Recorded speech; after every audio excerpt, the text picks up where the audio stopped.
He mopped the same floors every night, invisible to the doctors who walked past him without a second glance, unknown to the nurses who handed him trash bags without looking up. For 4 years, Victor Kane existed in the background of Fort Bragg Memorial Hospital. Quiet, unhurried, unremarkable. But deep inside those walls, veterans were dying under suspicious circumstances, a conspiracy was being buried in silence, and one afternoon, a soldier's heart stopped in the emergency room, and every licensed surgeon in the building stood frozen. That was the moment they found out that the man with the mop had hands steadier than any of theirs, and a past that was about to change everything.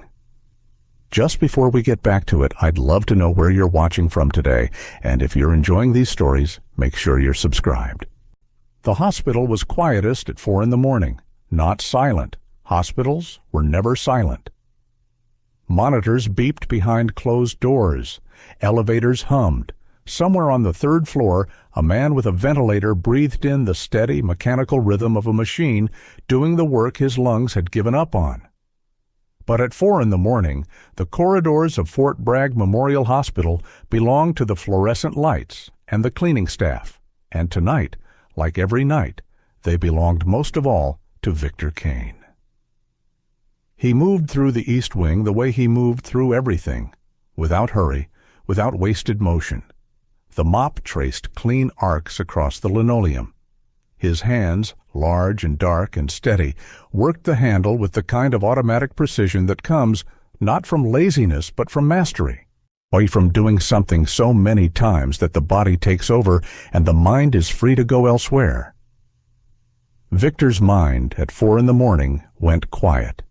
That was the only hour of the day when it did. He was 58 years old.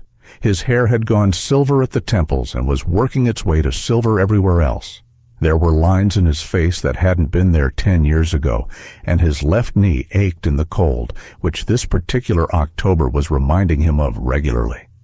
He wore the blue uniform of the Fort Bragg Memorial Hospital Environmental Services Department with the same straightness he'd once worn dress greens.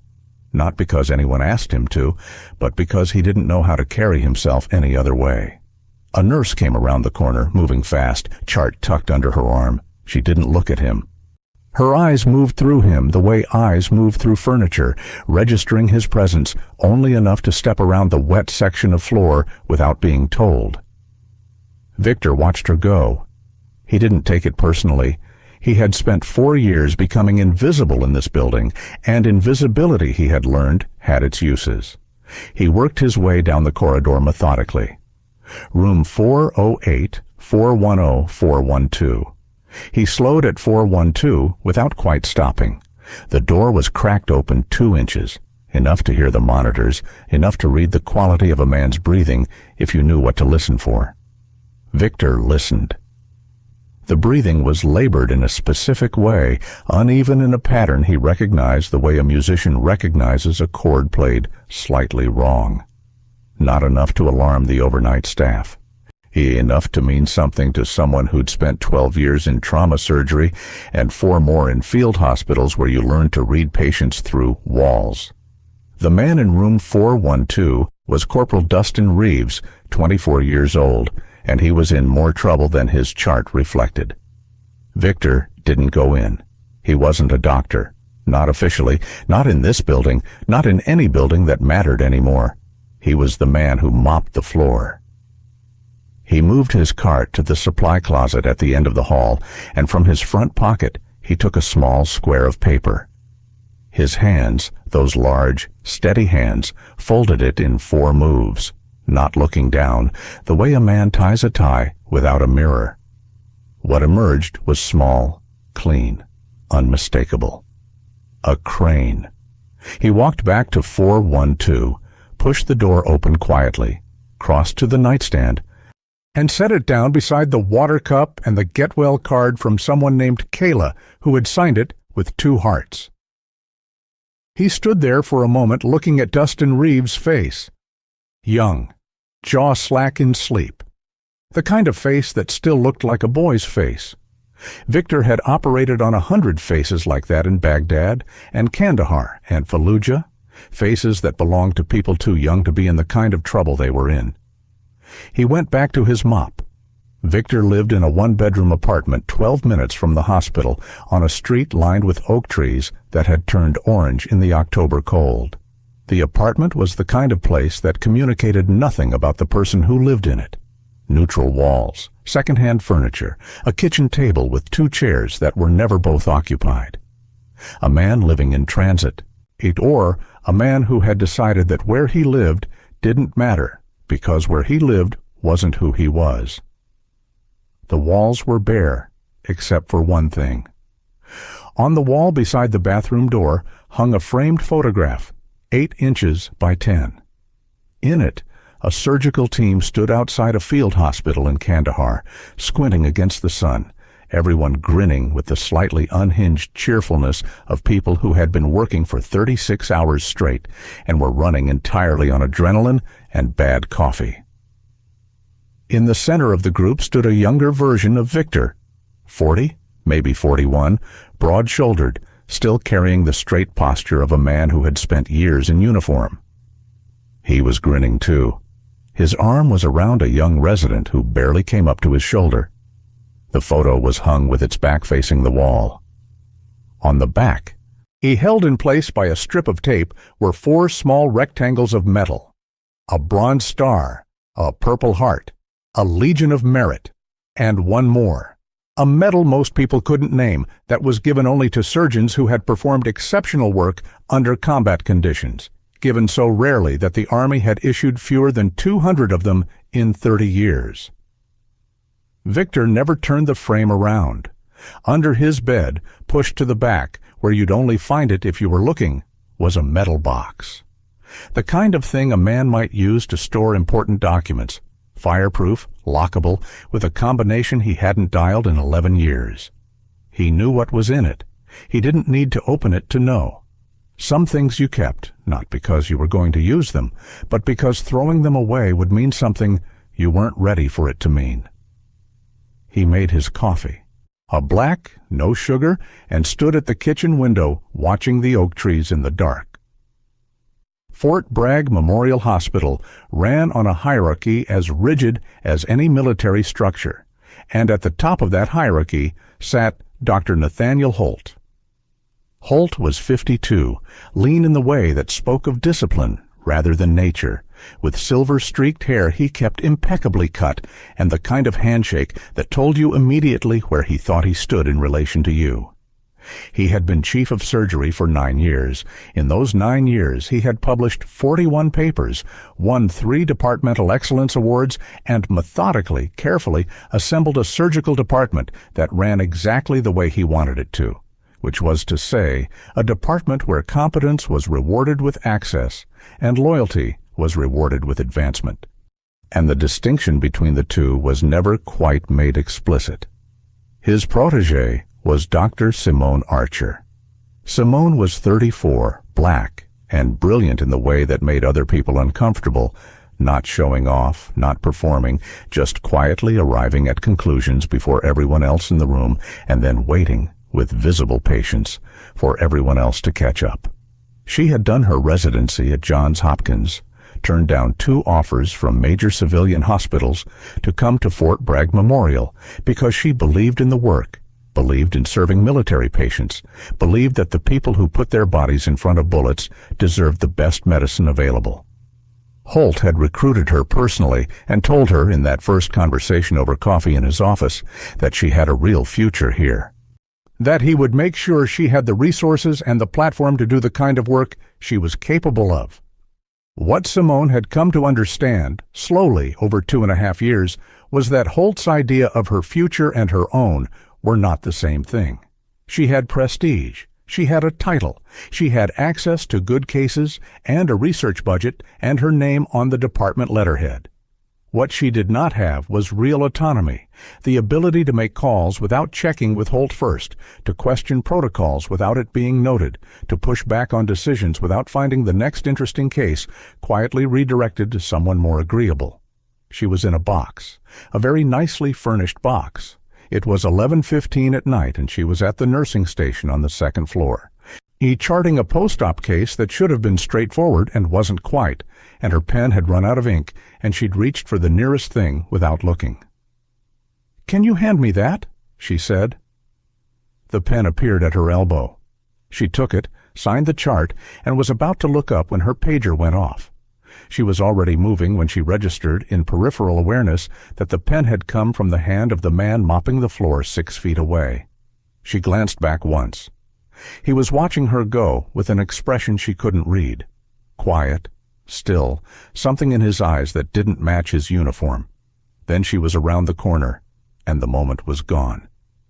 Victor watched her walk away. He knew who she was. He knew who everyone was. That was one of the things about being invisible. You had time to pay attention. His neighbor was a man named Marcus Webb, 65, retired Army chaplain, a man who had spent 30 years listening to soldiers talk in the dark and had developed the capacity for silence that only comes from truly understanding its value. They played chess on Wednesday evenings. Marcus always brought the board. Victor always made the coffee. This Wednesday, Marcus set up the pieces without speaking for a while. Outside, the October wind moved the oaks. The kitchen table was between them, and the metal box was under the bed, and the photo was on the wall with its back turned. "You hear about the congressional inquiry?" Marcus said. "Heard something?" "They're sending someone to look at the hospital. Mortality rates." Marcus moved a pawn. "Word through the chaplain network is it's more than a review." Someone's asking questions that don't usually get asked out loud. Victor considered his opening. Questions about what?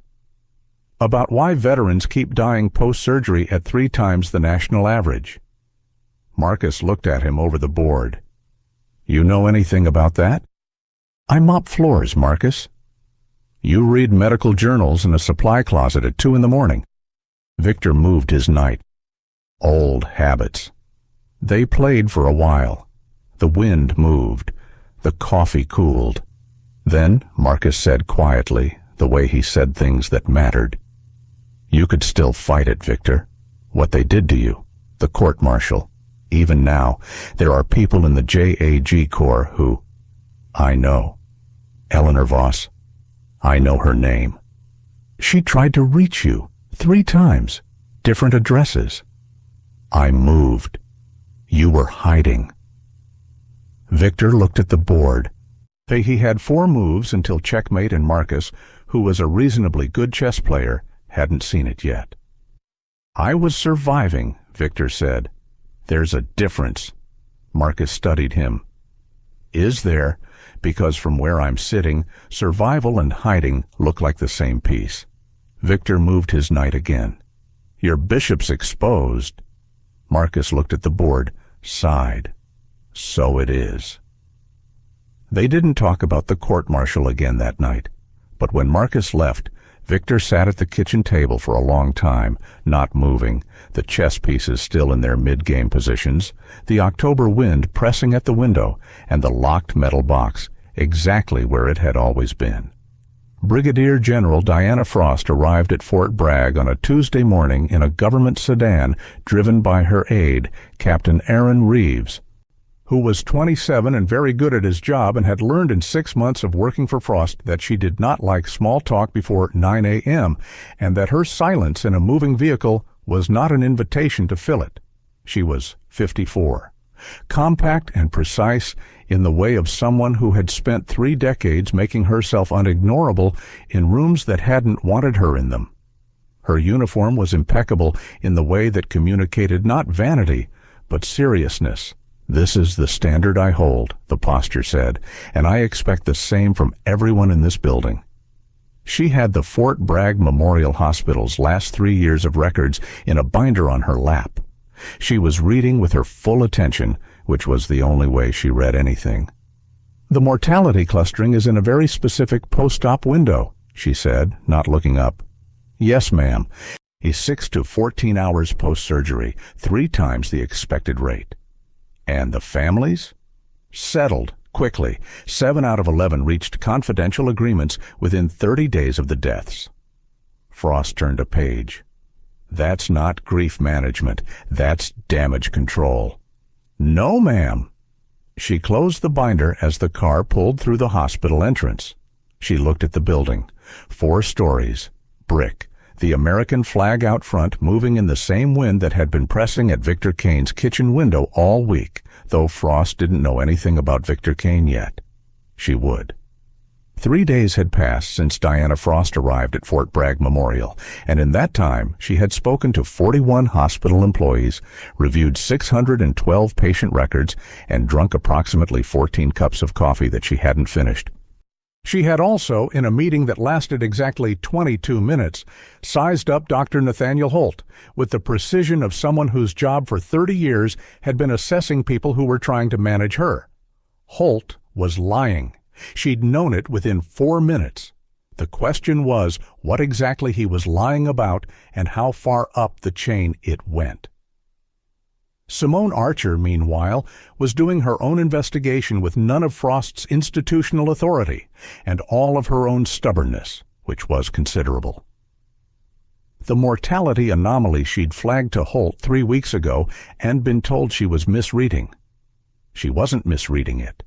She had run the numbers 4 times. She had pulled comparison data from 2 other military hospitals. The clustering in that specific post-op window was not random variation. Something was happening to specific patients in those hours, and it was happening with enough consistency to be a pattern, and patterns were not accidents. She couldn't go to Holt. She already knew what he'd say. She couldn't go to the hospital board. Holt controlled it. She couldn't go to Frost's inquiry without something more solid than statistics, because statistics could be argued, and she needed someone on her side who understood exactly what she was looking at. So she started talking to the people who were never asked anything. The nurses, the orderlies, the overnight staff, the people who watched the hospital breathe for 12 hours at a stretch and noticed everything and were asked to report only the things that fit on a form.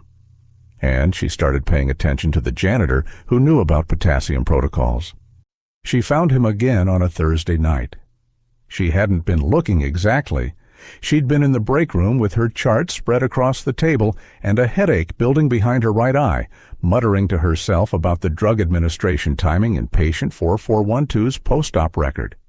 The door was open. She wasn't paying attention to who was in the corridor. Check the potassium administration window. She looked up. He was at the door with his cleaning cart, not quite in the room, not quite out of it. His voice was even and quiet. If the timing's off by 20 minutes in that protocol, it can precipitate cardiac arrest in compromised patients, especially in combination with the sedation dose that's standard post-op here. The room was absolutely still, except for the fluorescent hum overhead. Simone looked at him for a long moment, and at his uniform, at the cart, at his hands on the cart's handle. Large, completely still, the hands of someone who had learned stillness deliberately. Then she looked at his face, and what she saw there was not the blank attentiveness of someone who had accidentally said something smart. It was the focused, measured expression of someone delivering information they had already weighed and decided to share. He picked up the trash bag and walked out. Simone sat without moving for 60 seconds. Then she pulled patient 4412's drug administration record and started looking at the potassium timing. He was right. She asked around the next morning, carefully, casually, the way you ask about things when you don't want to announce that you're asking. The nursing staff knew Victor by name, but not much else. Good worker. Quiet. He'd been here about 4 years. Loretta Banks, the charge nurse who'd been on this floor for 23 years and knew everything worth knowing about the hospital, said, "That man has a mind like nothing I've ever seen. I asked him once about a patient who was declining, and I don't know why I asked a janitor, but he said something about electrolyte management that my attending didn't catch until the next morning." She paused. I always thought there was something about him. Simone went to the records office and asked a clerk named Deborah to pull Victor Kane's employment file. Deborah was helpful and thorough and slightly nosy, and she came back with a thin folder and a curious expression. "His background check has a gap," Deborah said. 7 years, no employment history. Before that, U.S. Army. She opened the folder. Rank and specialty are redacted. Simone took the folder back to her office and stared at the redaction for a while. Redacted military specialty. 7-year gap. Hands that knew about potassium protocols in post-op cardiac patients. She thought about that for a long time. Frost's meeting with Holt was in his office, which was exactly the kind of office a man like Holt would have. Diplomas arranged with precision. Desk clear of everything except what he'd chosen to leave out. The whole room a performance of competence and authority. He offered her coffee. She declined.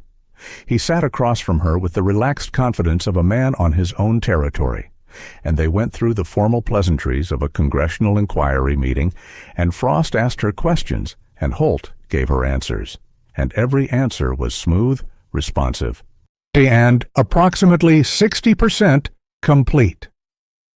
The families were supported through our standard bereavement protocol, Holt said. 11 families settled financial claims within 30 days, Frost said. That's not standard bereavement protocol, that's a legal strategy. Our legal department. I'll need all communications between your legal department and the families, going back 3 years, as well as the original surgical records for each of the 11 cases. A fractional pause. Smooth enough that someone who wasn't looking for it would miss it. Of course, Holt said. We want to support the inquiry fully. After she left, Captain Reeves, waiting in the hall, fell into step beside her. Well? Pull his financial disclosures, Frost said.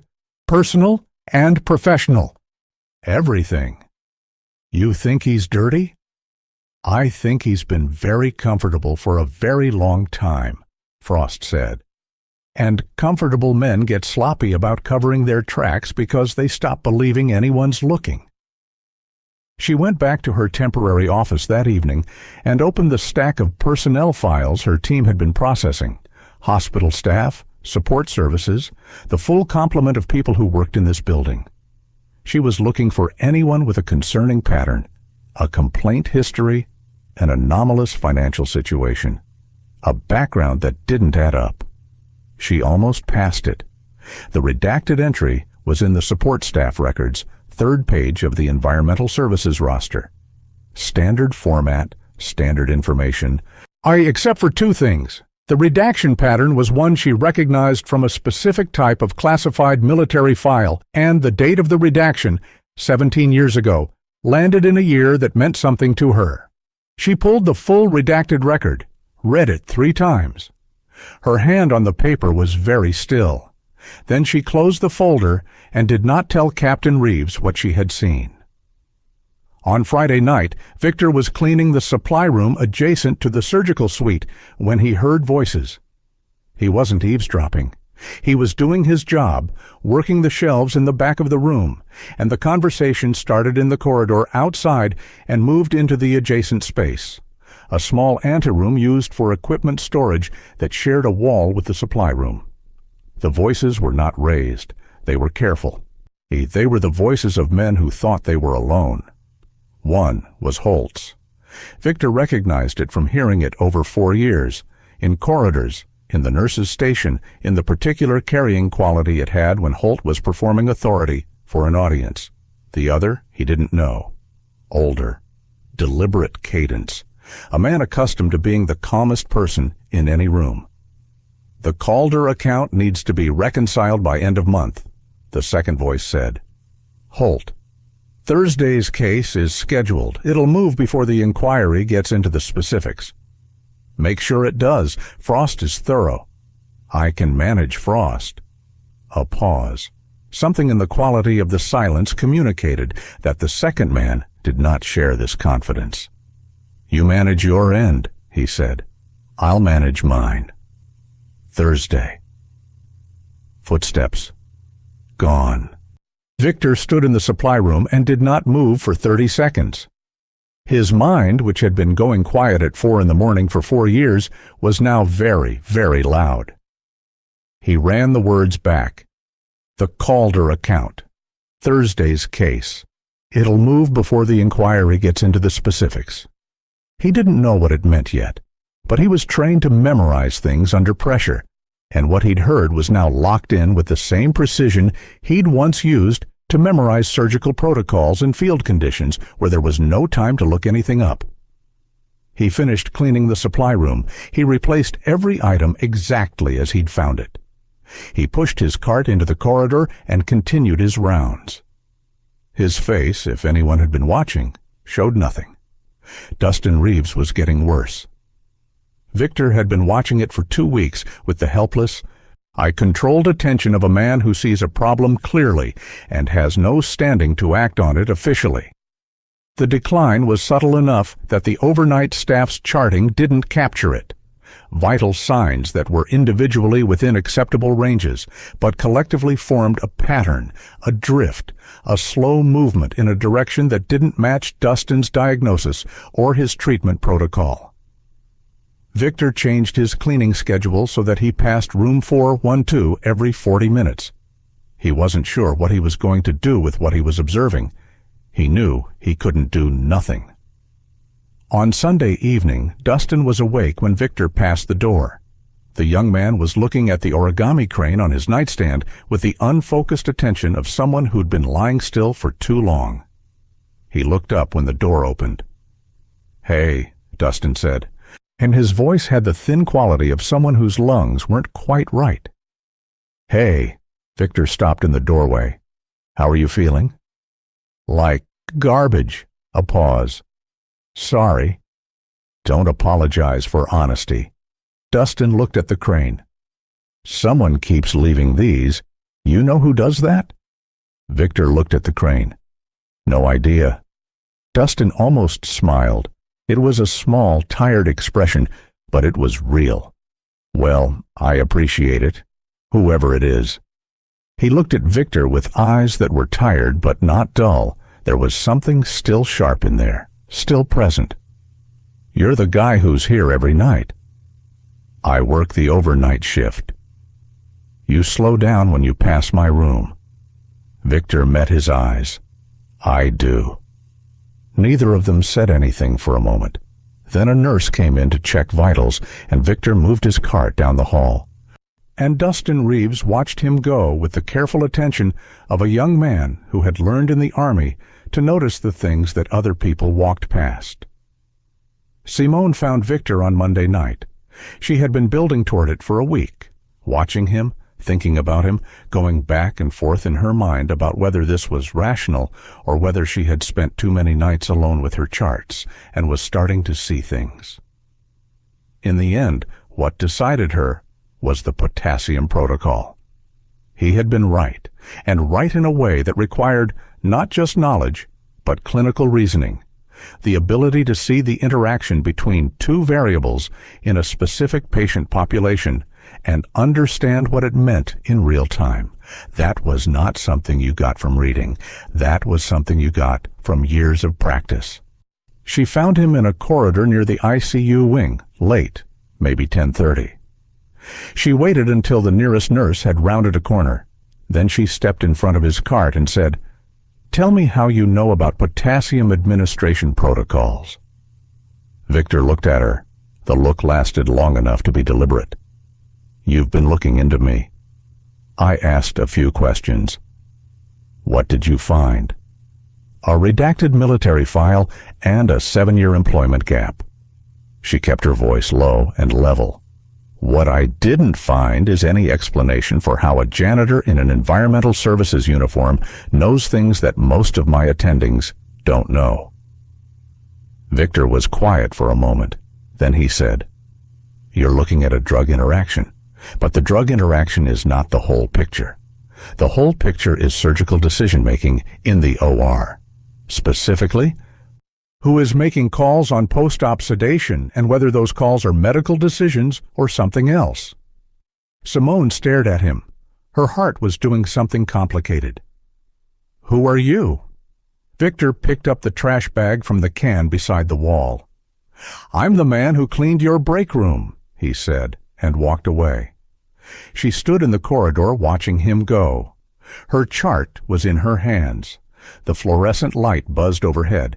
She stood there for a long time. "Someone's been asking questions about the court-martial," Marcus said.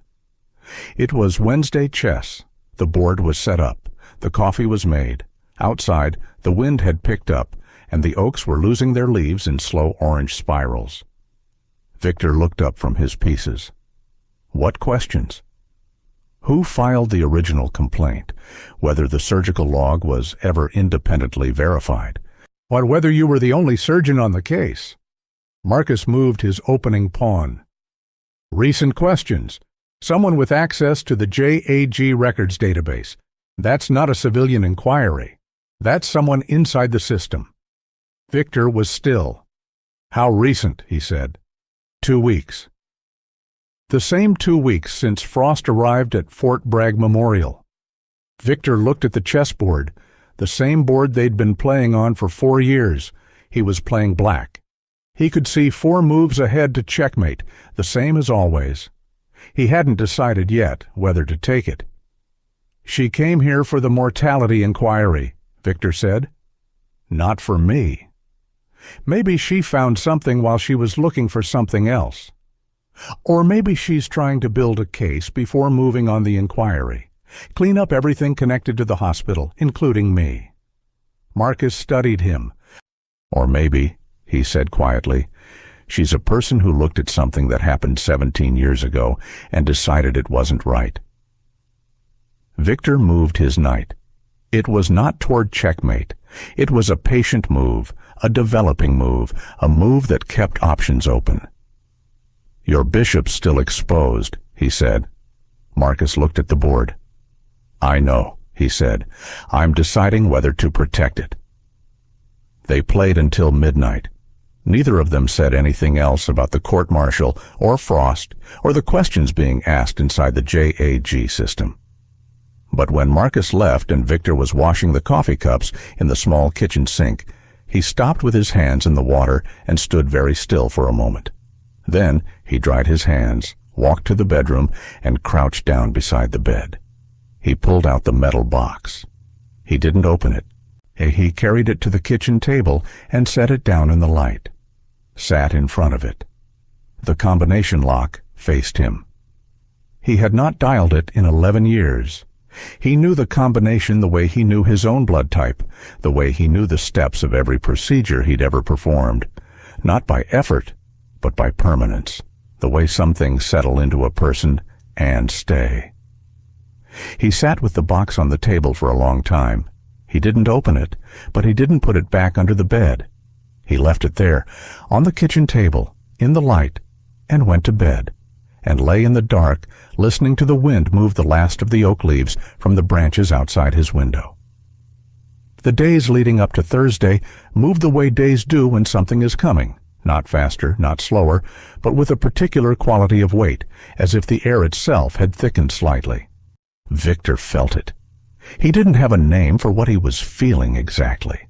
He'd spent 4 years training himself out of anticipation, out of the forward-leaning alertness that had once been his natural state in a surgical theater. But the supply room conversation had planted something in him that he couldn't quite quiet, and every time he passed room 412 and heard Dustin Reeves breathing doing that wrong thing, the thing he couldn't officially respond to, the feeling got heavier. Thursday morning arrived cold and clear. Victor was on shift by 6. He changed his route twice in the first 2 hours, working reasons into it that would look natural on paper. The east corridor needed a second pass. The elevator bay by the surgical suite had tracked mud from the overnight intake. He wasn't sure what he was watching for. And he knew only that someone had said Thursday, and that the someone who said it had been standing in the dark, talking to Holt in a voice that was calm, the way a flat sea is calm before weather. At 11:47, the ambulance bay doors opened. The ER received Sergeant First Class Raymond Cole at 11:49 a.m. He came in on a gurney, conscious but barely, his face the color of old concrete. Training accident, a compression injury to the chest during a live equipment exercise, the kind of thing that happened rarely and catastrophically. The EMTs were talking fast. Breath sounds diminished on the left, blood pressure dropping. The attending physician, Dr. Marcus Webb, not the chess-playing Marcus, a different man entirely, younger, capable, got to work immediately. He was good under pressure. He moved through his assessment with clean efficiency and arrived at the same conclusion within 4 minutes that Victor, hearing it all from the corridor outside, arrived at in 90 seconds. Cardiac tamponade, blood collecting in the pericardial sac, squeezing the heart from the outside, stopping it from filling properly. Every beat weaker than the last. Raymond needed a surgeon. He needed one now. The ER attending called for the surgical team. Dr. Holt was in a meeting with Frost's inquiry team and his phone was going to voicemail. His second, Dr. Gareth Price, was paged and arrived in 4 minutes, which felt like 40. Victor was at the corridor entrance with his cart, not inside the bay, technically not in the way of anything. He could see through the window in the bay door. He watched Price do his assessment. He watched Price's face, and he watched Price order a medication sequence that was, in the specific context of Raymond Cole's presentation, wrong in a way that was going to cost Raymond Cole his life. Victor stood very still. He had been standing still for 17 years. He had learned to do it so well that stillness had become his default, his armor, the condition under which he functioned. He was the man who mopped the floor. He had no license, no standing, no legal right to walk through that door and say a word about anything. Raymond's monitor spiked, stuttered, and flatlined. Victor pushed through the door. The bay went quiet in the specific way that rooms go quiet when something unexpected happens. Not silence. The monitors were still alarming. People were still moving. But a quality of collective attention that swung toward the door and the man walking through it. Victor moved to the table. His hands found gloves from the crash cart supply. With the automatic reach of someone who had done it so many times, the motion was below conscious thought. He snapped them on.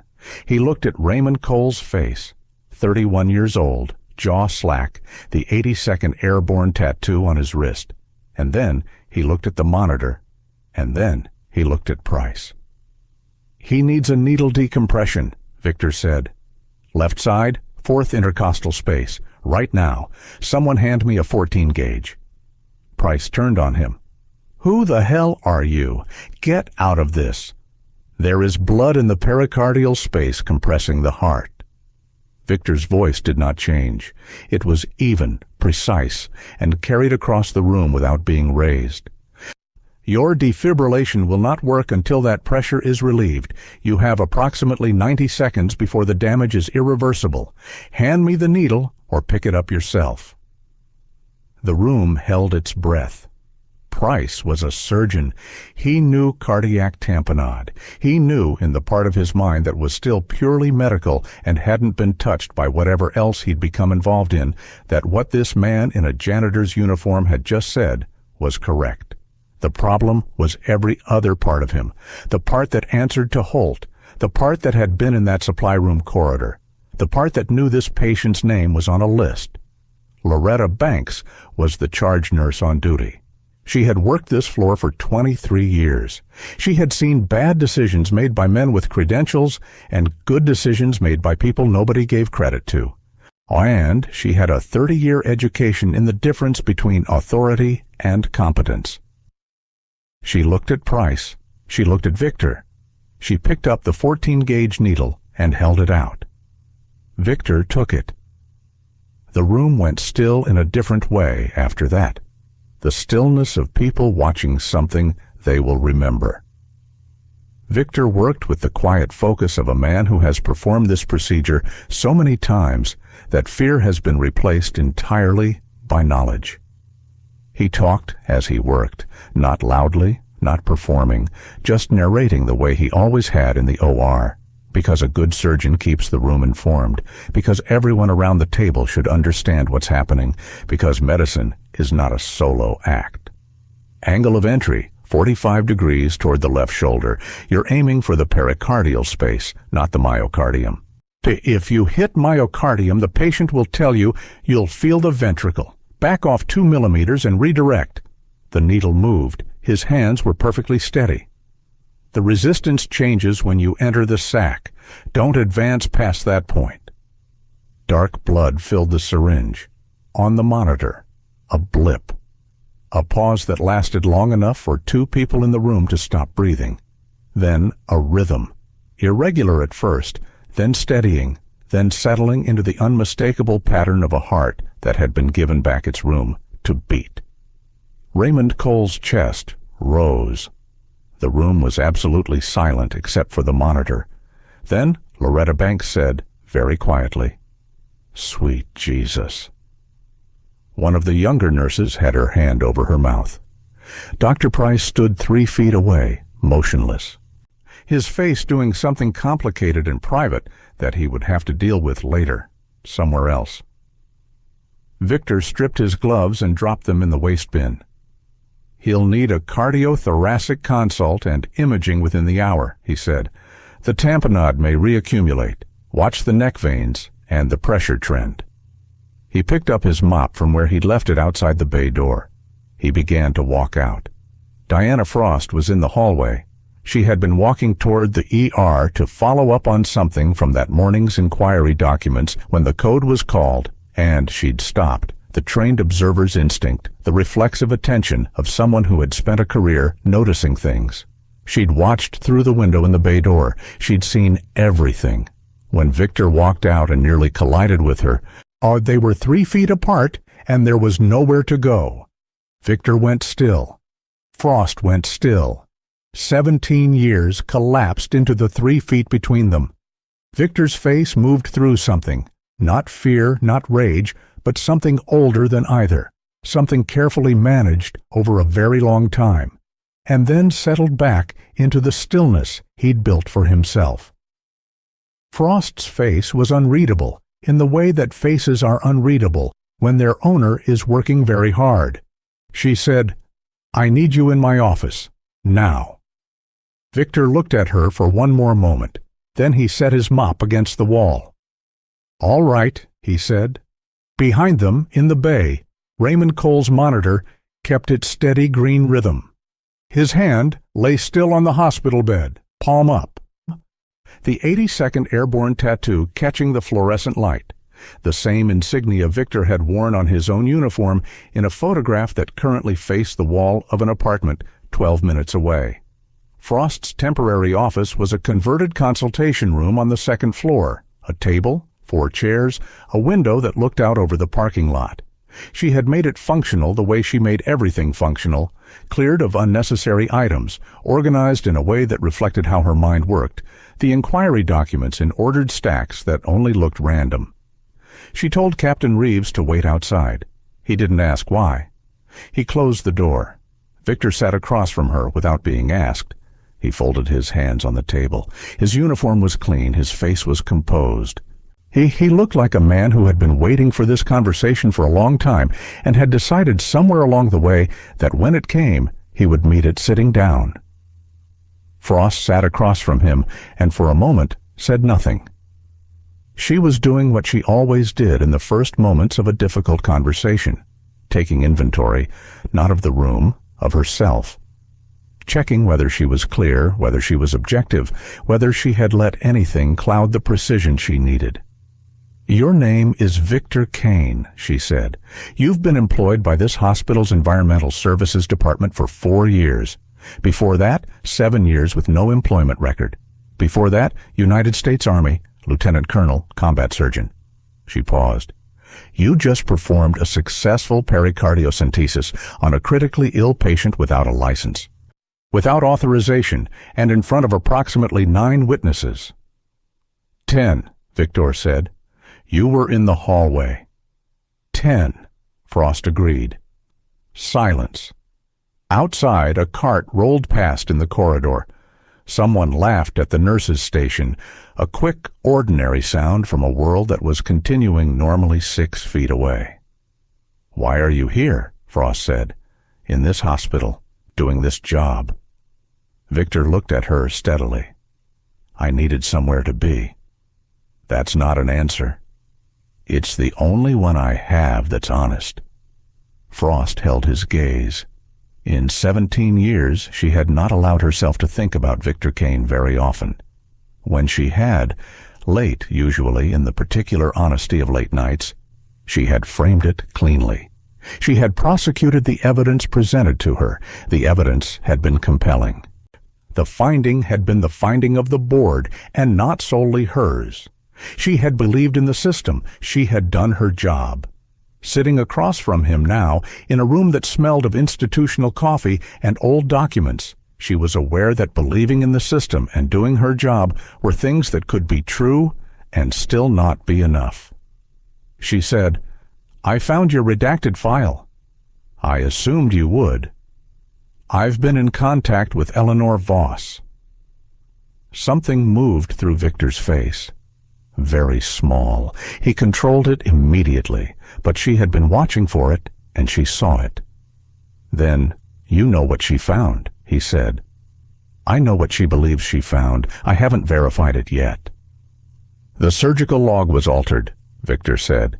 His voice was level, not angry, not pleading. The voice of a man stating something he had known for 17 years and had made his peace with in a way that looked like peace, but was actually just endurance. The patient had a pre-existing coronary abnormality that was removed from his medical record by his father. I operated without that information. No surgeon in the world saves that patient with that information. The log was changed afterward to make it look like a procedural error because someone needed a reason, and I was the most convenient person available. Frost was quiet. "I know," she said.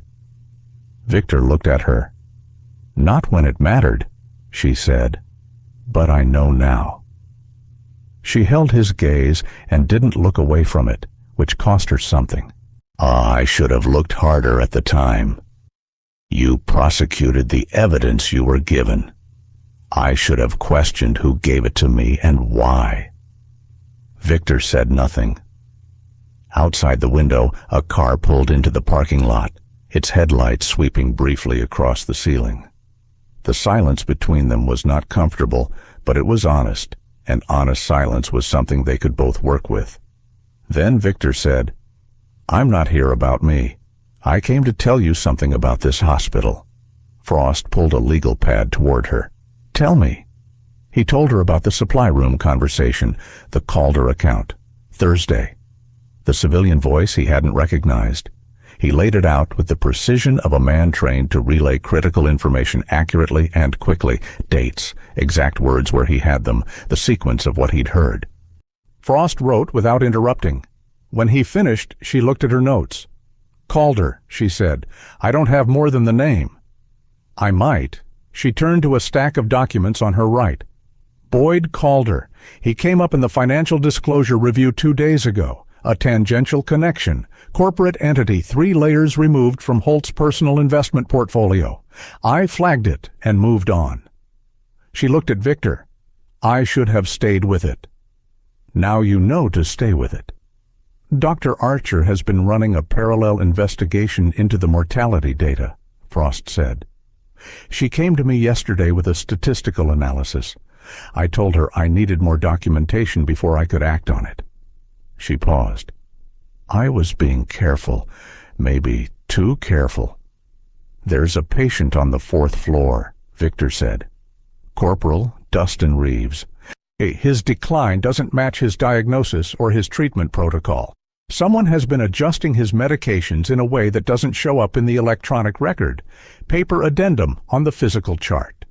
He watched her face. "I've been watching him for 2 weeks." Frost looked at him for a moment.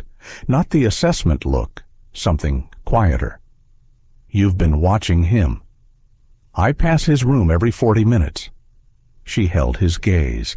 Then she picked up her phone and called Captain Reeves. Simone was in her office when Victor knocked. She looked up, and something in his face made her put down her pen immediately. He closed the door. He sat across from her desk, and he told her about Calder, the supply room conversation, what he'd told Frost, the 3-layer corporate structure in Holt's financials. Simone listened without moving. She had a stillness of her own when she was processing, hands flat on the desk, eyes direct, the same quality of concentrated attention she brought to a difficult surgical problem. When he finished, she said, "I found something else." She opened her desk drawer and laid out 4 printed pages, photographs of chart entries, the paper addenda that didn't exist in the electronic system. 4 patients over 8 months, specific post-op windows, specific medication adjustments. "They're not all dead," she said. 2 of them are still here, declining in ways that look like natural disease progression unless you know what you're looking for. She looked at Victor. "I know what I'm looking for because you told me what to look for." Victor studied the pages. His face did the thing it sometimes did when he was working, went very quiet. Very focused, the external stillness that meant the internal machinery was moving fast. "The potassium timing," he said, "in combination with the sedation adjustment. Someone with surgical knowledge is doing this deliberately and carefully. Not Holt personally, he hasn't been directly involved in these patients' care, but someone he has access to."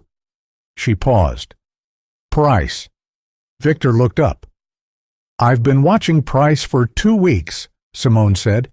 "He's been making unsanctioned visits to specific post-op patients, always when the floor is quiet, always brief." She met Victor's eyes. He's not treating them, he's checking on them, making sure the process is moving.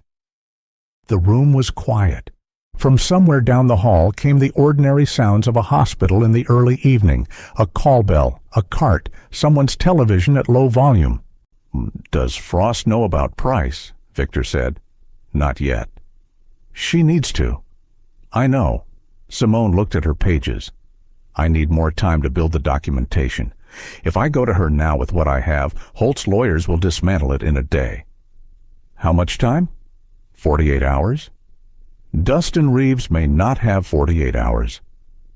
Simone held his gaze. "I know that, too." Victor went home at 2 in the morning. The kitchen table was where he'd left it, the metal box sitting in the light. He made coffee he didn't drink and sat in front of it for a while.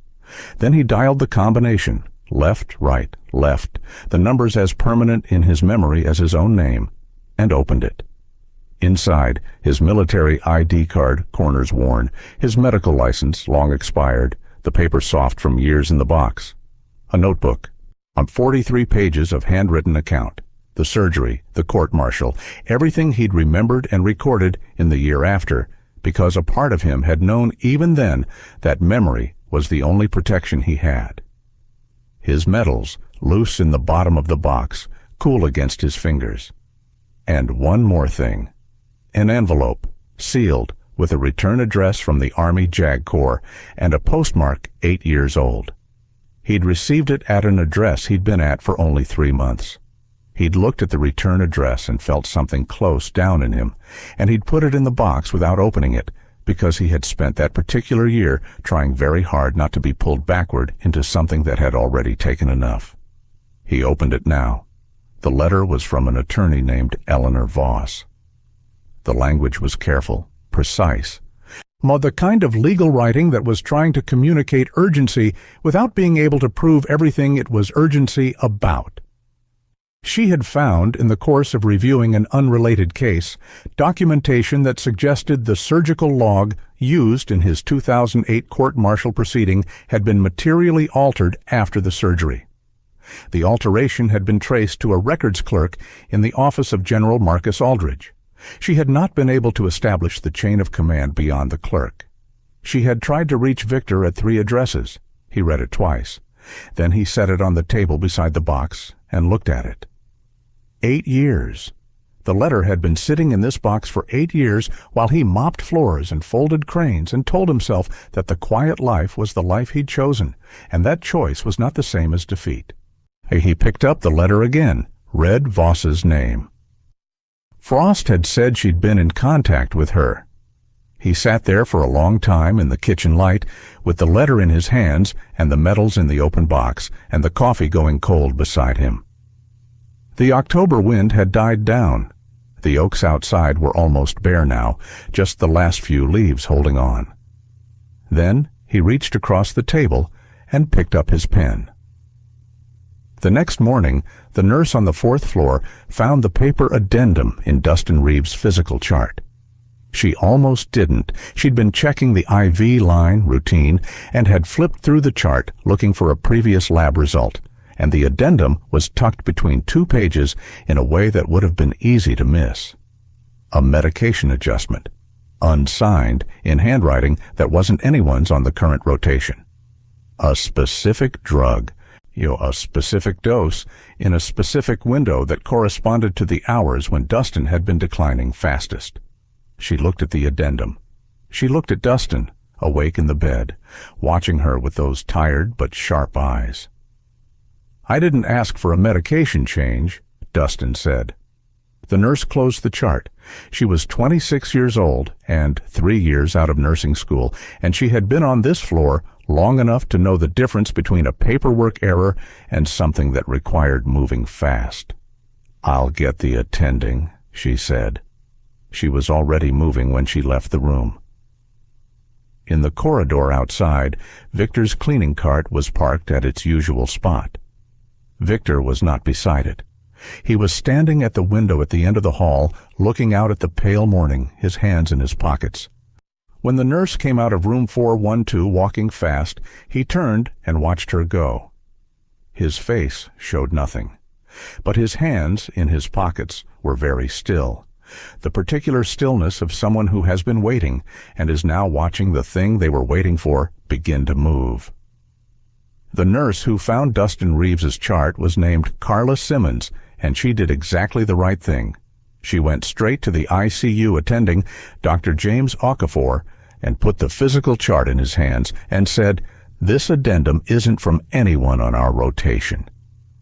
Okafor read it twice, looked at Dustin's most recent vitals, and went cold in the quiet way that good doctors go cold when they understand that what they're looking at is not negligence, but intention. He ordered the medication stopped. He ordered new labs. He called Simone. Simone was in the stairwell between the 2nd and 3rd floors when her phone rang, because that was where she'd been spending 10 minutes of every hour for the past 2 days, moving between floors, keeping her head down, building her documentation file with the careful, unhurried patience of someone who understood that a case built too fast is a case with cracks in it.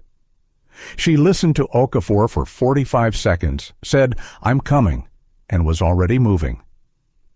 Victor, when she passed him in the 2nd floor corridor, got one look at her face and followed. Dustin Reeves was awake and frightened in the specific way that young soldiers get frightened, not visibly, not loudly, but with a tightness around the eyes and a stillness in the body that spoke of someone running internal calculations about how bad this actually was. Or he looked at the cluster of people who'd come into his room and said, "Tell me straight." Okafor told him straight. Someone had been adjusting his medications in a way that wasn't authorized and wasn't helping him. They were going to fix it. He was going to be all right. Dustin looked past Okafor to Victor, standing near the door in his janitor's uniform. "You knew," Dustin said. Not an accusation, just recognition. "I suspected," Victor said. "I didn't have the standing to act on it officially. You were watching my room. Every 40 minutes. Dustin looked at him for a long moment. Something settled in his face, not relief exactly, but a kind of steadying. "Okay," he said, "fix it." What followed was 6 hours that Victor would remember for a long time, not because they were dramatic, they weren't, not on the surface. Okafor was running the case officially, making the calls, signing the orders. Victor stood back from the bedside and kept his hands in his pockets except when he was talking, and he talked carefully, measuring each piece of information he gave against what Okafor needed and what he could offer without overstepping a boundary that both of them understood without naming it directly. But the treatment protocol Victor was describing, the specific sequencing of interventions for the kind of mitochondrial disruption Dustin's system was showing, was not in any standard textbook. It existed in Victor's memory from a Baghdad field hospital in 2006, a patient with a similar presentation, a night when the generator kept cutting out, and he'd had to work by flashlight and adapt everything he knew on the fly. The patient had lived. Victor had written up his protocol afterward in the field notes that no one ever read because the war moved on. Okafor followed every instruction with the focused precision of a young doctor who was smart enough to know when he was learning something real. He didn't ask where it came from until it was over, until Dustin's numbers had begun their slow turn toward stability, until the immediate danger had passed and the room had gone from tense to merely watchful. Then he turned to Victor and said, "Where did you learn that?" Victor said, "Fallujah." Okafor looked at him, at the uniform, the cart parked outside the door, the man who had just walked him through a treatment protocol that probably needed to be published. "Who are you?" he said. Not the way Simone had asked it, which was the question of someone building toward confrontation. The way Okafor asked it was simpler. It was the question of someone who had just watched something extraordinary and needed to understand it. "Right now," Victor said, "I'm the person who helped you save that kid." Okafor looked at him for another moment. Then he nodded, turned back to Dustin's chart, and let it go. Some things didn't need more explanation than that. Holt moved fast. He had heard about the ER incident within an hour of it happening. His hospital, his surgical suite, 10 witnesses, a man in a janitor's uniform performing a pericardiocentesis on a soldier who then lived. The fact that Raymond Cole had lived was the least important part of this to Holt. The important parts were, an unlicensed individual had performed a medical procedure in his hospital, and that individual was the same man he knew. From a file he'd been shown 3 years ago by Boyd Calder to be a former Army surgeon who had been court-martialed and stripped of his credentials, which meant that Victor Kane's presence in this hospital was either a coincidence or it wasn't. And Holt had not gotten to where he was by believing in coincidences. He called his lawyer before he called the ICU. The complaint he filed was formal and legally precise. Unauthorized practice of medicine, patient safety violations, immediate removal recommended pending investigation.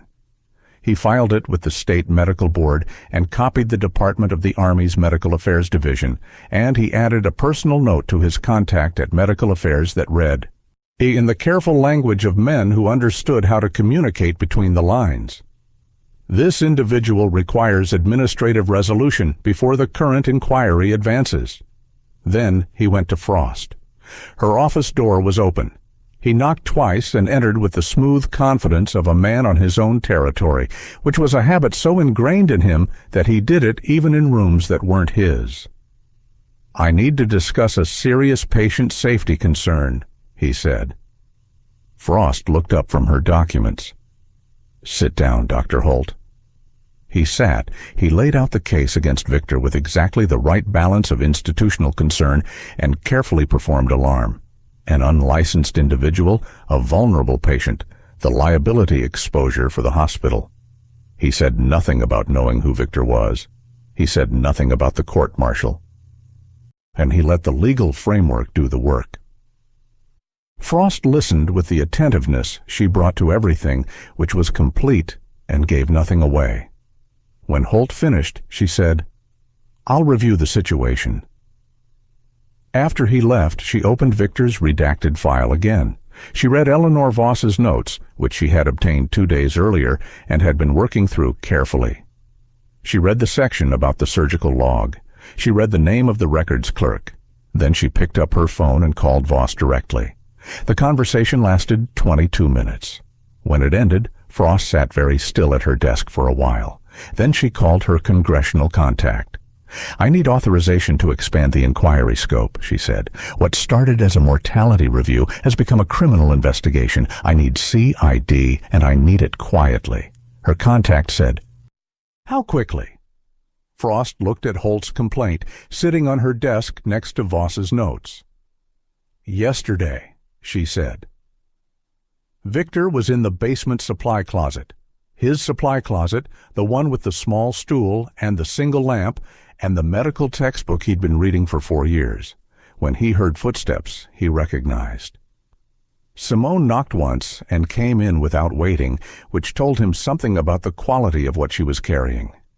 She sat on the floor across from him because there was only one stool. She had 3 printed pages in her hand. Price has been making unsanctioned visits to 4 patients over the past 8 months, she said.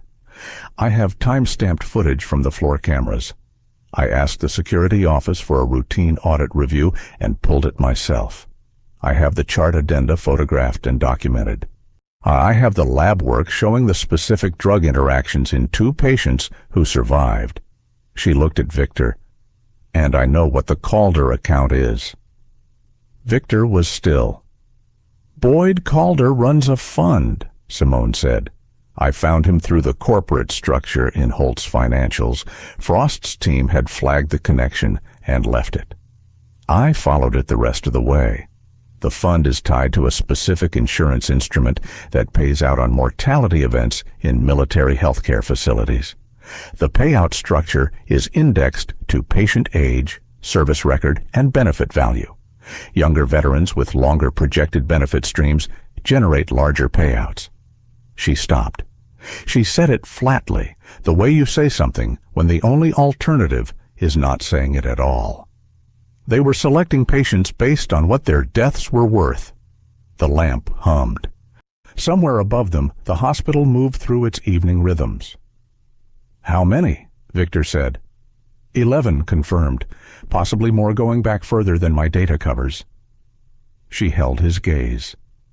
Dustin Reeves would have been 12. Victor looked at his hands, those large, steady hands that had been in his pockets for 4 years. Frost needs everything you have, he said. Tonight. I know, but if I go to her now and Holt finds out before CID is in position. Holt filed a complaint against me this afternoon, Victor said. He's moving, which means Calder is moving. You don't have until tomorrow. Simone looked at him. She made the decision the way she made surgical decisions, quickly, on the best available information, without flinching from the weight of it. I'll go to Frost tonight, she said. Why, but I need you to do something first. What? Buy me 2 hours. Victor went to Holt's office at 7:15 in the evening. He knocked. Holt's assistant had gone for the day. Holt was still at his desk, which didn't surprise Victor. Men like Holt worked late when things were moving, when they needed the illusion of control that came from being the last person in the building. He looked up when Victor appeared in the doorway, and his face did the thing that faces do when they encounter something they weren't prepared for, a fractional recalibration, quick and almost invisible. Mr. Kane, Holt said. He said it the way you say a name when you're deciding what to do with it. I want a formal hearing, Victor said, before the hospital board, on the record, regarding the ER incident. Holt looked at him steadily. You want a hearing? I want my account entered into the official record. Whatever the outcome, I want it documented. Victor stood in the doorway, not entering the office, not retreating from it. I'll waive the standard notice period. I'll appear whenever the board can convene. The thing about this request, Victor understood, was that it was the last thing Holt wanted. Holt wanted quiet. He wanted Victor processed through the complaint he'd filed, administrative, behind closed doors, handled. A formal board hearing meant witnesses, official record, Loretta Banks and James Okafor, and every nurse in that ER bay testifying about what they saw. It meant attention at exactly the moment Holt needed the opposite. Holt's jaw was tight, but his voice stayed smooth. I'll relay your request to the board secretary, he said. I appreciate it. Victor turned to leave, stopped. How's your cardiothoracic consult covering Sergeant Cole? His tamponade had an unusual fluid composition. The imaging should show a secondary collection forming. Holt said nothing. I'd check it tonight, Victor said pleasantly, and walked away. He had bought Simone 2 hours and 20 minutes. Simone uploaded her files to the cloud account at 8:47 p.m. She was standing in the hospital parking lot to do it, away from the building's network, on her personal phone's data connection. The folder contained 411 photographs, 12 pages of statistical analysis, the security footage timestamps, and a summary document she had written in the spare, precise language of someone building an evidence package rather than telling a story. She sent the access link to Frost. Then she walked back to her car and found her driver's side window broken. The car had been locked. Her laptop bag was on the passenger seat, undisturbed. Her personal phone, the one she'd used for the upload, was in her coat pocket. The only thing missing was the portable hard drive she kept in the center console. She stood in the cold parking lot air and understood exactly what this meant. Someone had been watching her. Someone knew she had been building a case, and the fact that they'd taken the hard drive and left the laptop meant they knew the hard drive was the significant item, which meant they knew more about her investigation than she'd realized. She called Victor. He answered on the first ring. "My car was broken into," she said. "They took the hard drive." "The backup?" "Already uploaded. Frost has it." One beat of silence. "Are you safe right now?" "I'm in the parking lot. I'm fine." She looked at the broken window. The cold was coming through fast. "They didn't get anything that matters." "Get inside the building," Victor said. "Stay where people can see you until Frost has CID in position." She went back inside. Frost received Simone's files at 8:52 p.m. and spent 40 minutes going through them with her full attention, which meant the rest of the world ceased to exist. Captain Reeves brought her coffee at 9:15, and she didn't touch it. At 9:30, she called her congressional contact again. "I have the full evidentiary package," she said. 11 deaths, documented mechanism, named individuals, corporate structure with paper trail. I need CID authorization, and I need federal involvement, given the financial instrument's interstate reach." Her contact was quiet for a moment. "Boyd Calder. You know the name?" "He's been on a peripheral watch list for 2 years. Defense contracting irregularities. Nothing that stuck." A pause. "This sticks." "Yes," Frost said, "it does." By 10 p.m. she had authorization. By 10:30, Captain Reeves was coordinating with the Fort Bragg CID office and a federal contact at the U.S. Attorney's Office who had been waiting, in a general sense, for something exactly like this. The machinery, once pointed in the right direction, moved with a speed that came from months of accumulated pressure finally finding its release. Frost called Simone at 11 and told her to go home, lock her door, and not discuss the case with anyone until morning. Simone said she understood. She sat in her office for another hour instead, which Frost probably expected. Price broke on a Friday morning. It happened in the corridor outside the 4th floor nurse's station, which was perhaps not where he'd intended it to happen, but these things rarely happen where you intend them to. He had been in Dustin Reeves' room, not to harm him, the time for that had passed and he knew it, but perhaps out of the thing that had been driving him for months, the compulsive, horrified need to look at what he'd been part of. To stand in the doorway and see the man who had almost died because of choices Price had made and let himself feel the full weight of it.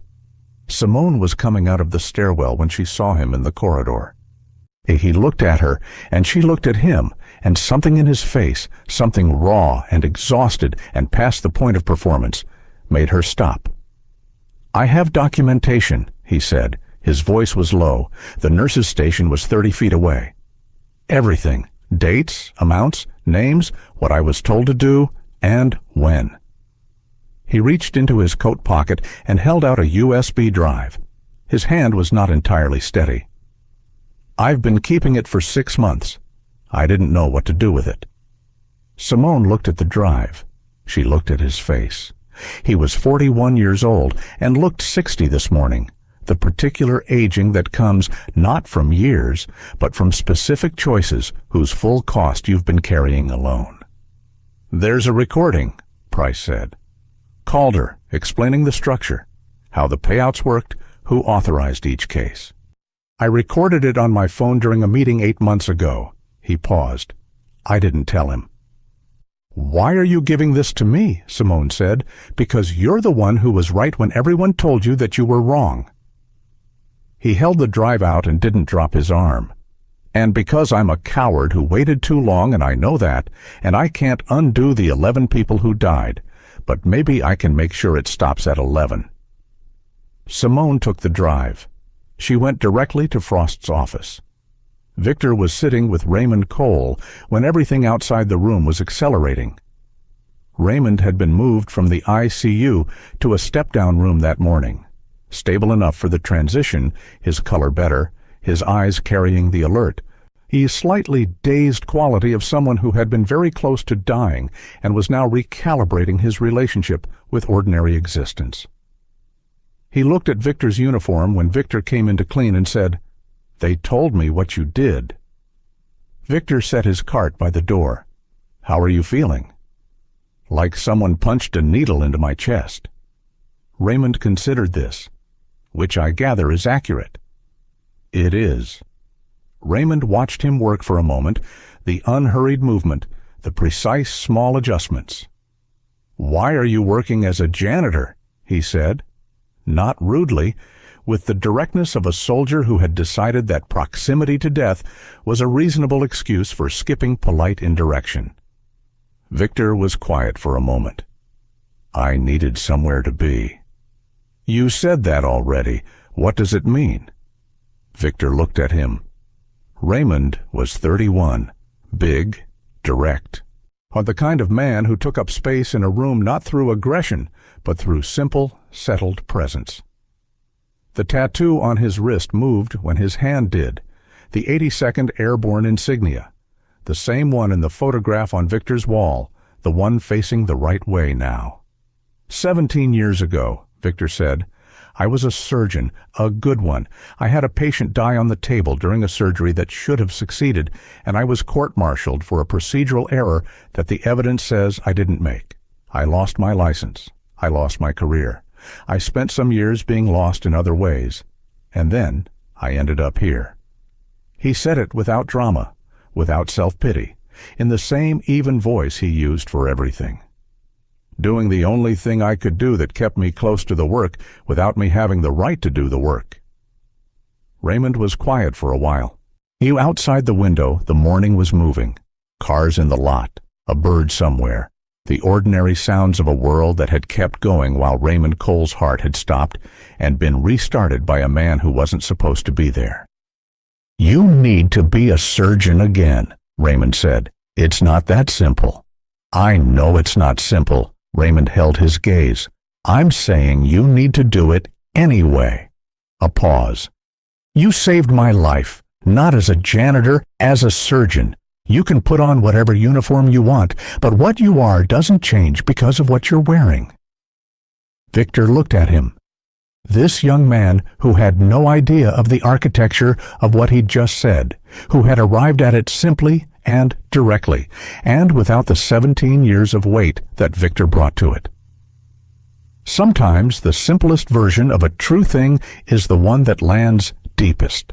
To get some rest, Victor said. Raymond almost smiled. You're changing the subject. I am, Victor agreed, and pushed his cart into the corridor. Boyd Calder was not at any address associated with his name. His phone went dark at 11 p.m. Thursday, either powered off or destroyed. His registered business address, a suite in a corporate park 40 miles from Fort Bragg, was empty when CID agents arrived Friday morning. The office cleared of personal items, but not of furniture, the kind of absence that speaks of rapid departure rather than normal closure. His vehicle was at his home address. He was not. Frost received these reports in sequence and processed them without visible alarm, because alarm was a resource she spent carefully. He was warned, she said to Captain Reeves. Holt? Or someone in Holt's network. Someone with enough access to know the authorization had been given. She looked at the map on her tablet. Calder's known addresses, his known vehicles, the 3 corporate entities through which the fund operated. He won't go far. He doesn't have time to restructure the financial instruments before the federal freeze hits. He has to stay close enough to manage the assets. She was right. 12 hours later, a federal agent at a private airfield 30 miles out made a routine credentials check on a man attempting to charter a small plane. The man was calm, cooperative. He smiled during the arrest in the way of someone who was already thinking about what came next. Calder was in federal custody by Friday evening. Holt's turn came Saturday morning. CID arrived at 8 a.m. His lawyer was already there, which meant he'd been waiting, which meant some part of him had understood that waiting was all that was left. The meeting was formal and brief. Holt said nothing. His lawyer said everything. 2 agents stood by the door and said nothing at all. Simone was in the corridor outside the surgical suite when she heard. Loretta Banks came and stood beside her without being asked, just appeared the way Loretta appeared when things mattered, shoulder to shoulder, not saying anything. After a while, Simone said, 11 people. Loretta said, I know. We didn't catch it in time. You caught it? Loretta said. You caught it, and you didn't stop until it was done. She paused. Some battles, you don't get to choose when you find them. Simone looked at the door to the surgical suite.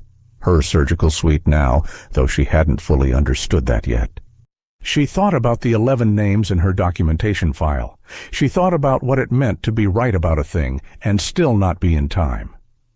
I need to tell Victor, she said. Loretta gave her a look. Baby, Victor already knows. That man always knows before anyone tells him. He was in the supply closet.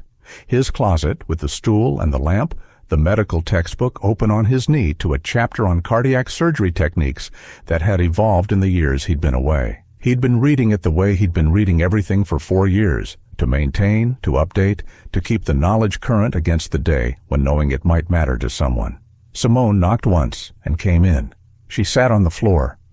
Calder's in custody, she said. Holt's being processed. Price's evidence and recording are with the federal investigators. She looked at him. It's done. This part of it. Victor closed the textbook. Dustin? Stable. Okafor thinks he'll be discharged in 2 weeks. She watched his face. You saved his life. Twice. Once by watching his room and once by walking Okafor through that protocol. Victor said nothing. I want you on my surgical team, Simone said. He looked at her. I'm going to be appointed acting chief, she said. Probably permanent eventually. I'm going to rebuild this department correctly, and I need people around me who will tell me when I'm wrong and who understand what it costs when medicine goes wrong and what it means when it goes right. She met his eyes. That's you. But that has always been you. I'm 17 years behind on technique. You invented a treatment protocol in a field hospital that we're going to publish. You're not behind. You're differently current. She held his gaze. Also, I need someone who will tell me when I'm wrong. I can do that. I know you can. A pause. Will you? Victor looked at the textbook in his hands, the stool in the closet, the single lamp. 4 years of this, of being close enough to smell the work, far enough away that he couldn't touch it. He thought about Raymond Cole saying you need to be a surgeon again with the matter-of-fact certainty of a man who'd just had his chest drained by someone in a janitor's uniform. I'll need to apply for license reinstatement, he said. There's a review process. It could take... I know what it takes, Simone said. I'll wait. He looked at her. She looked back steadily, with the patience of someone who had been right about things before, while the world told her she was wrong and had learned to hold her ground in the silence. All right, Victor said. Outside the closet, the hospital moved through its evening hours. A monitor beeped somewhere above them. An elevator arrived on the floor above with a soft mechanical sigh. The ordinary sounds of a place where people came to be put back together, doing what it always did, breathing, moving, continuing. Victor picked up the textbook again. He had 40 pages left in the chapter. He turned to where he'd left off and kept reading.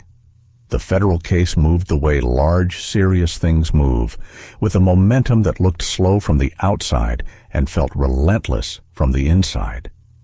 Boyd Calder was processed, charged and remanded without bail on a Friday evening. By the following Wednesday, the U.S. Attorney's Office had filed 11 counts of conspiracy to commit murder, health care fraud, and corruption of military personnel. Holt's lawyer called the prosecutor on Thursday morning and began the conversation that would end with a guilty plea, a cooperation agreement, and the permanent revocation of a medical license that Holt had spent 25 years building. Price's situation was more complicated. His cooperation had been early, complete, and critical. Without the voice recording and his personal documentation, building the case to the standard required for federal murder charges would have taken months longer and cost considerably more in resources. The U.S. Attorney acknowledged this. The cooperation agreement acknowledged this. What it could not acknowledge, and what Price understood with the clarity of a man who had stopped lying to himself, was that 11 people were dead. His hands hadn't administered the drugs directly, but his decisions had shaped the conditions under which someone else's hands did. That accounting didn't disappear because he'd eventually chosen to be useful. He would not practice medicine again. On the afternoon his agreement was finalized, he sat in a conference room with his lawyer and signed the documents with a steadiness that might have looked like composure to someone who didn't look closely. His lawyer drove him home. Price sat in his apartment that evening with the lights off for a long time, not because he was dramatic about it, but because the dark felt like the honest place to be. Simone heard about the agreement from Captain Reeves. She was in the surgical suite, reviewing the staffing structure she was inheriting, reviewing it methodically, the way she did everything, identifying the gaps and the good people who'd been underutilized and the protocols that needed to be rebuilt from the ground up. She put the phone down after Reeves told her and sat for a moment. Then she opened her desk drawer and took out the USB drive Price had handed her in the corridor. She turned it over in her hand once. Then she put it in her evidence file, sealed it, and went back to her staffing review. She had work to do. The JAG Review Board convened on a Tuesday morning in November. I'm in a room that smelled of old carpet and institutional heating and the particular staleness of a building that processed serious things every day and had stopped noticing the weight of them. Victor arrived in civilian clothes, a dark jacket, pressed shirt, no tie. He had considered the tie and decided against it. He was not performing anything today. He had not been in a formal military proceeding since the court-martial. Walking into the room was its own particular experience. Not terrifying, not nostalgic, but weighty in the way that returning to a place where something significant happened is always weighty. The chairs, the table, the overhead lighting, the officer at the head of the board. All of it familiar, and all of it changed by the 17 years between then and now. Eleanor Voss was there. She was 71. He's smaller than he'd imagined from the letter, with sharp eyes behind wire-framed glasses, and the particular posture of someone who had spent decades in rooms like this one and had long since stopped being intimidated by them. She looked at Victor when he came in and gave him a single nod. Not warm exactly, but direct, and directness from this woman, Victor understood, was its own form of warmth. Diana Frost was there too. She sat to the side, not at the board table. She was a witness, not a voting member, but her presence had been requested by Voss as part of the evidentiary presentation. She looked at Victor when he sat down. He looked at her. Neither of them needed to say anything. The board reviewed the record for 40 minutes, the falsified surgical log, the records clerk's full statement.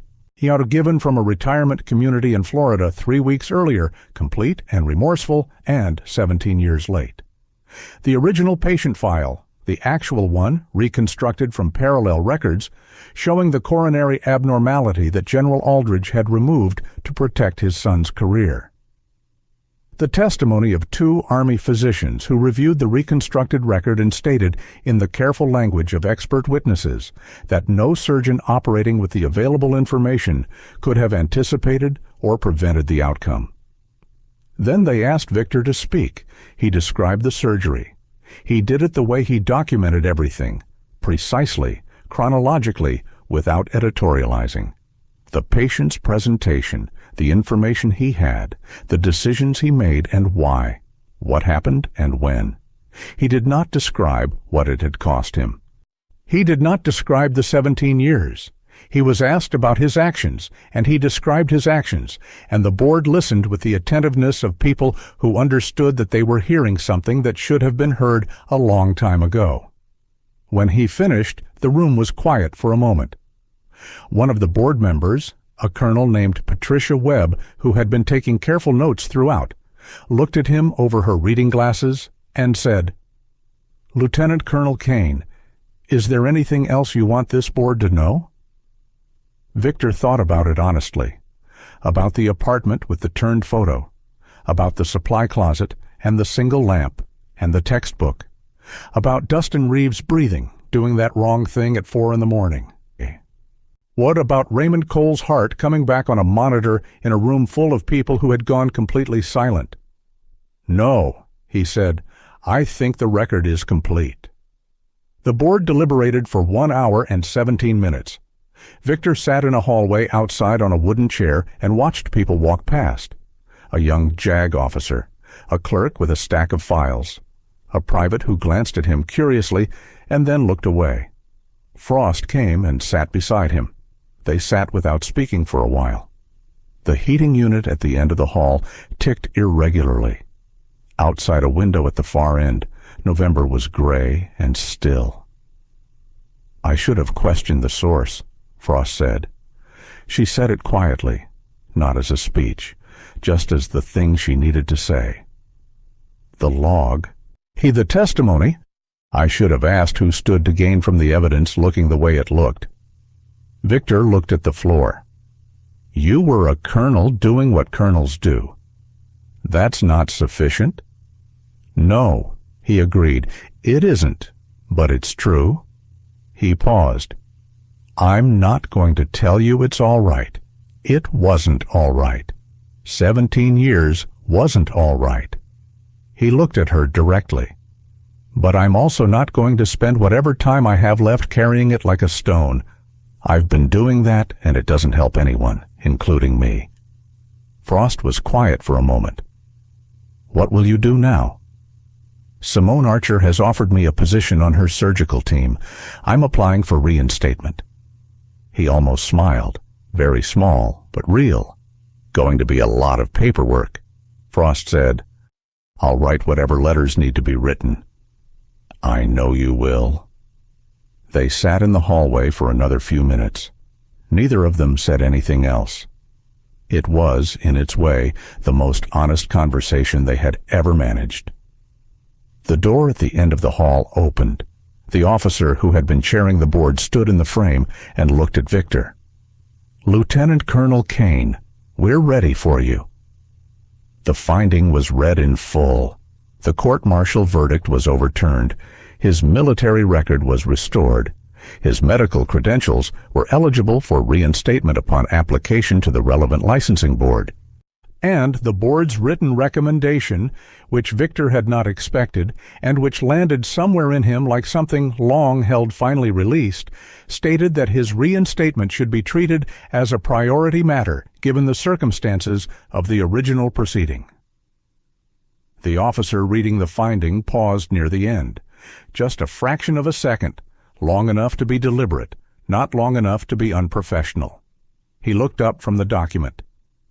"Lieutenant Colonel Kane," he said. Victor had not been called that in 17 years. He sat very still. The room was quiet. Voss, to his left, was looking at her hands. Frost, by the wall, was looking at him. Victor looked at the middle distance for a moment, not at anything specific, just at the air in front of him, and let the name settle into him, into the place where it had lived for 17 years underneath everything else, underneath the uniform he'd exchanged for another one, underneath the silence and the mopping and the cranes and the supply closet and all of it. Then he said, "Thank you." It was 2 words. They were enough. Dustin Reeves was discharged on a Wednesday morning 3 weeks later, which was 2 weeks later than they'd hoped, and entirely on time given how close it had been. He walked out of room 412 under his own power, which was a thing that had not seemed guaranteed for a while. His color was good, his eyes were clear. He had, in the weeks of his recovery, become acquainted with most of the nursing staff and had developed a particular friendship with Loretta Banks, who had brought him soup twice and told him without ceremony that the man who had been watching his room every night was named Victor Kane, and he was going to be a surgeon again. He asked to see Victor before he left. Victor came to the room. Dustin was sitting on the edge of the bed in street clothes, his discharge paperwork in his hand, the room behind him stripped back to its institutional neutrality, the nightstand clear, the get-well cards in a bag. But on the nightstand, carefully gathered, were 17 origami cranes. One for each month Victor had worked the 4th floor. Dustin looked at them. Then he looked at Victor. "Loretta told me," he said. Victor said nothing. "Every month," Dustin said, "for a year and a half." He picked up one of the cranes carefully, the way you handle something small that represents something large. "I used to look at these at 2 in the morning when I couldn't sleep and think whoever left them had no idea who I was." He looked at Victor. "But you knew exactly who I was." 24 years old, Victor said. "No family visitors. Tattooed name on your wrist said your mother called you Danny." He paused. "I didn't want you to be alone." Dustin looked at the crane in his hand for a long moment. He had not cried in front of anyone since he enlisted, which was a fact he was generally proud of. He did not try very hard to maintain it now. Victor stood in the room and let the moment be what it was. He didn't offer a hand or a speech. He just stayed, which was what the moment needed. When Dustin had steadied himself, he said, "I'm going to tell people about this." "Tell it right," Victor said. Dustin almost laughed. "A real one," he surprised out of him. "How do you tell a story about someone you can't quite believe is real?" Victor picked up his cart from the doorway. He looked at Dustin one more time. "Start with what you saw," he said. "Everything else follows from that." Raymond Cole was already gone. Discharged 2 weeks earlier, walking out under his own power, with his hand in his wife's, and a look on his face that his wife later described as the look of a man who had been handed something back that he hadn't expected to get. He had shaken Victor's hand in the corridor on his way out.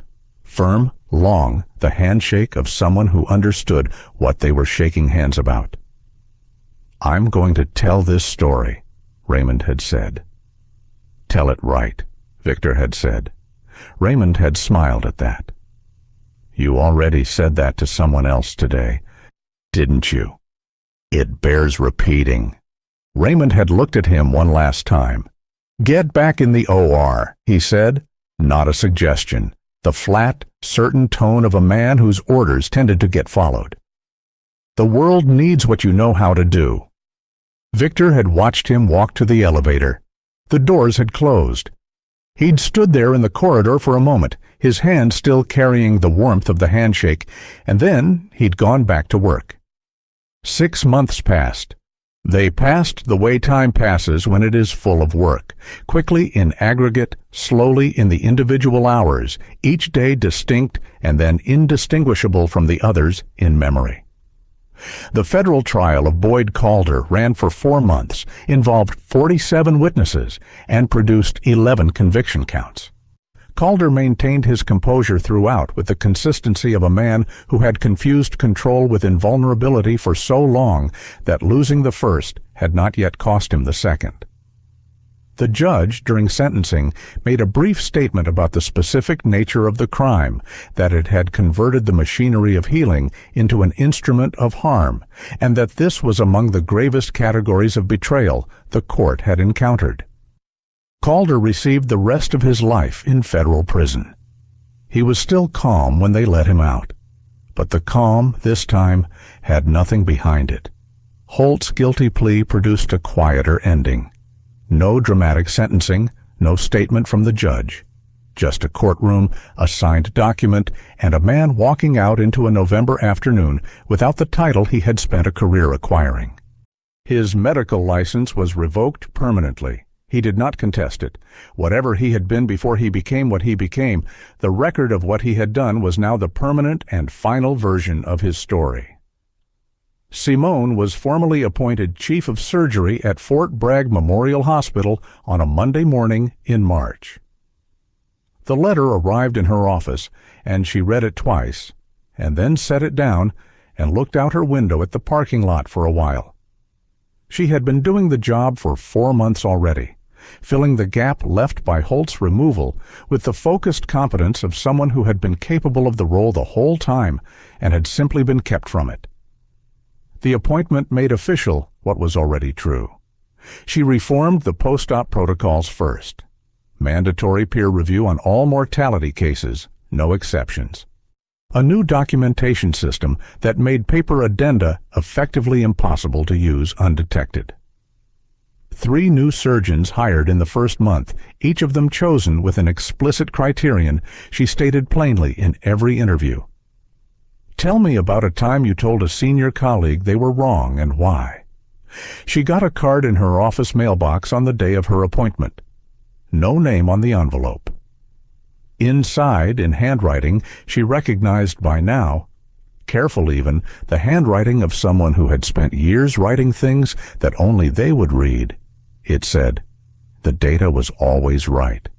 You were always right to trust it." She put it in her desk drawer. She kept it there.